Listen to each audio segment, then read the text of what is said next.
کیا کہا؟ بہر مسلمان ہے فقط وعدہ حور، شکوہ بے جا بھی کرے کوئی تو لازم ہے شعور، عدل ہے فاطر ہستی کا ازل سے دستور، مسلم آئیں ہوا کافر تو ملے حور و قصور، تم میں حوروں کا کوئی چاہنے والا ہی نہیں، جلوہ طور تو موجود ہے موسیٰ ہی نہیں۔ علامہ اقبال کی نظم جواب شکوہ کا یہ 12واں بند ہے۔ اس بند کے پہلے شعر میں بہر مسلمان سے مراد مسلمان کے لیے، وعدہ حور سے مراد حور ملنے کا وعدہ۔ یہ بھی اس شکوے کا جواب ہے کہ ہمیں تو اے اللہ تو حور کے وعدے پر ہی ٹالتا ہے، اور غیروں کو تو نے حور و قصور سب کچھ دے دیا ہے۔ تو اس کا جواب دیا جا رہا ہے کہ کیا کہہ رہے ہو؟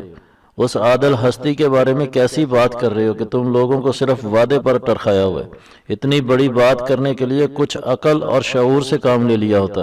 دوسرے شعر میں فاطر ہستی سے مراد وجود میں لانے والی ذات یعنی اللہ تعالی، اور مسلم آئین سے مراد اسلامی اصولوں پر عمل کرنے والا، یعنی یہ تم کیسی باتیں کر رہے ہو؟ اس عادل اور قادر ذات کے بارے میں ایسی زبان درازی کر رہے ہو کہ اس نے عدل نہیں کیا، حالانکہ جب سے یہ کائنات بنی ہے اس ہستی نے ہمیشہ عدل سے کام لیا ہے۔ جو بھی دنیا میں اسلامی اصولوں پر عمل کرے گا ہم اسے دنیا میں نوازیں گے۔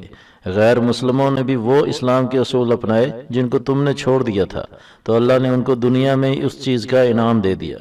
تم بھی اگر اپنا بھولا ہوا سبق دوبارہ یاد کر لو تو تمہیں وہ جاہ و جلال اور عظمت دوبارہ مل جائے گی، لیکن اصل بات یہ ہے کہ تم صرف باتیں کرتے ہو۔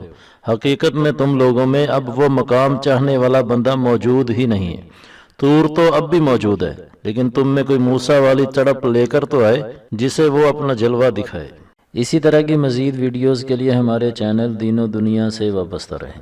ویڈیو اگر پسند آئی ہے تو اسے لائک کریں اور اپنے دوستوں کے ساتھ شیئر کریں۔ ہمارے چینل کو سبسکرائب کریں اور بیل کے نشان کو بھی کلک کریں تاکہ ہر آنے والی نئی ویڈیو کا نوٹیفیکیشن آپ کو مل جائے۔ اپنا خیال رکھیے گا۔ اللہ حافظ۔